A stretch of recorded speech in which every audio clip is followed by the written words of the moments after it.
ஆராதிக்கும் நம் ஆண்டவர், நம்மை உருவாக்கும் தேவன், நம்மை உருவாக்க வேண்டும் என்பதற்காகவே நம்மை கடினமான பாதையில் நடத்தினாலும் கைவிடாமல் அவர் தம்முடைய சித்தத்தை நாம் செய்ய வேண்டும் என்பதற்காக நம்மை உருவாக்கி கொண்டிருக்கிறார்.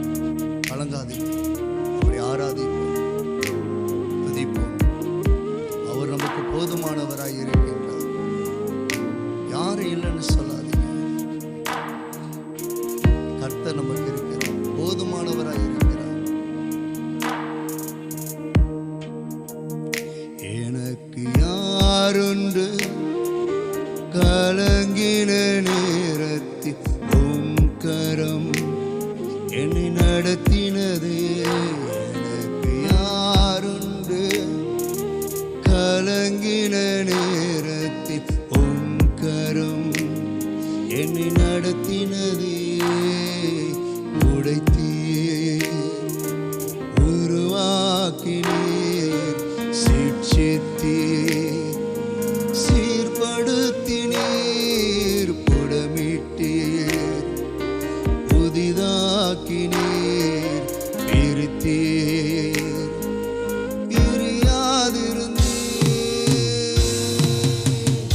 எனக்கு யாருண்டு கலங்கின நேரத்தில் உம் கரம் என்னை நடத்தினது.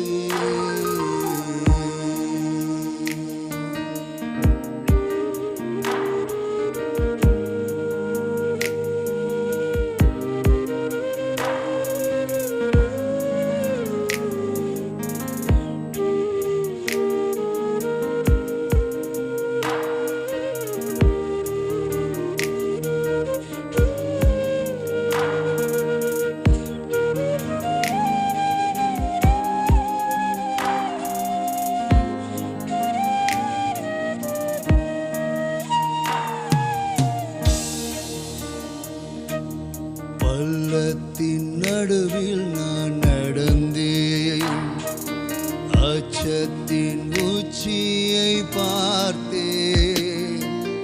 ஒளியில்லா இருளில் நான் நடந்தேன், இயேசுவில்லா வாழ்வை நான் வெறுத்தேன்.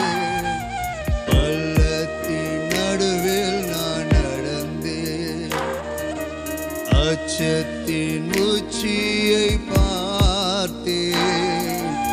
ஒளியில்லா இருளில் நான் நடந்தேன், இயேசு இல்லா வாழ்வை நான் வெறுத்தேன்.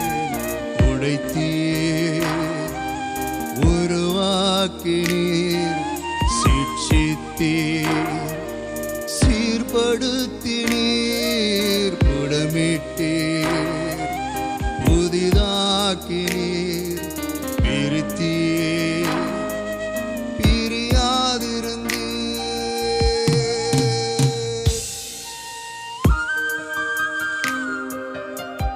இயேசு இல்லாத ஒரு வாழ்வை இப்பூமியில் நாம் நினைத்து பார்ப்பது எவ்வளவு வேதனையானது. கர்த்தர் உன்னை காக்கிறவர், கர்த்தர் உன் வலது பக்கத்தில் நேரா இருக்கிறார் என்கிற வார்த்தையின்படியே அவர் நம்மோடு கூட இருப்பதுதான் மகிழ்ச்சி. அவரை பார்த்து சொல்லுவோம், நீர் இல்லாத நாளெல்லாம் நாளாகுமா, வாழ்வாகுமா?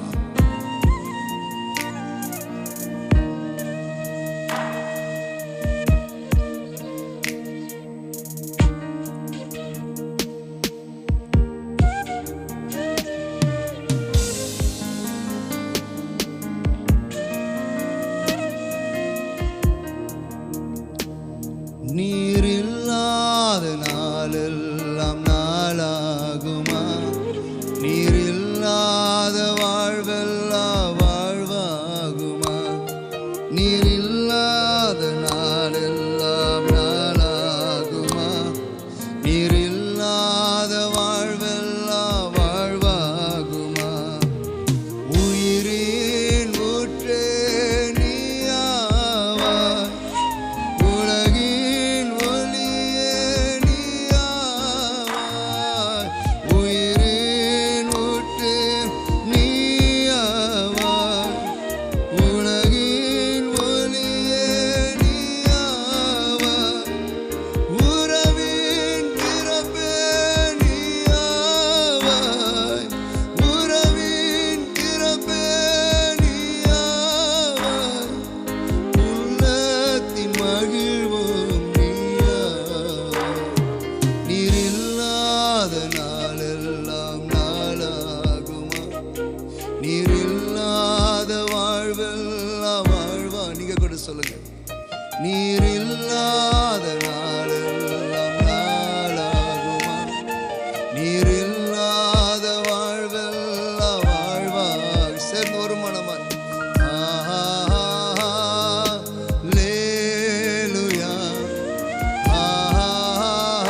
குணமாக்குவாராக. உங்கள் பலவீனங்களை மாற்றுவாராக. நீங்கள் துன்பத்தை கண்டு வருஷங்களுக்கு சரியாய் கர்த்தர் உங்களை மகிழ்ச்சியாக்குவாராக. God bless you.